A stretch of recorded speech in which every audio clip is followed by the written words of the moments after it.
And we have more breaking news, this time on the jobs report. It's shedding some new light on a potential interest rate cut. U.S. employers added 142,000 jobs in August, falling short of analyst expectations.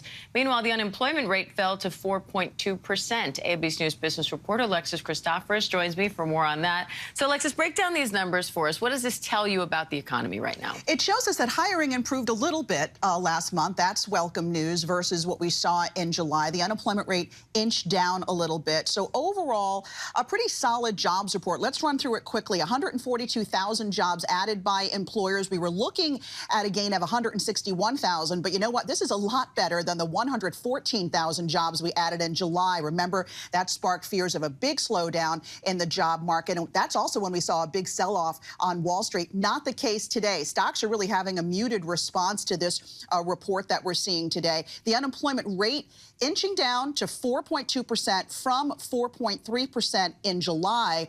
And I just wanted to show you quickly sort of where we've come from in terms of the unemployment rate, because in 2023, it was at 3.4%. That's the low point there. The longest stretch of unemployment below 4% in 50 years. It was in June when we started to see the unemployment rate crack that 4% mark, and now it's at 4.2%. Where was the growth? Construction and healthcare, that they added the most jobs last month. Manufacturing, though, shed about 24,000. Do you want to say average hourly earnings up 3.8% year over year? Outpacing inflation, solid, but not anything to worry about when it comes to inflation. Okay, you say inflation, and you know what I'm going to ask next. Yes. The Fed is expected to cut interest rates soon. How do you think this report could impact that? This report, I think, held special significance for the Fed. It's the last one they're going to see before their meeting in just 2 weeks.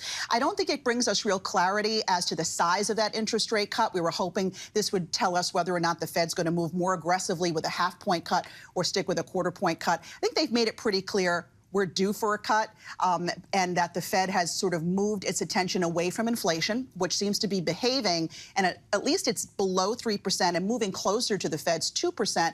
The Fed now is focused on the job market. They want to make sure the labor market doesn't slow down too much. I guess the challenge for the Fed always is these reports are backward looking. Once you start to see a slowdown here, it's almost too late. It's already happened. So the Fed wants to be, get in front of it, and they could get aggressive when we could get a half-point rate cut in just a couple weeks. All right, we'll be watching. I know you will be. Business reporter sure. Alexis Christoforous. Thanks, Alexis.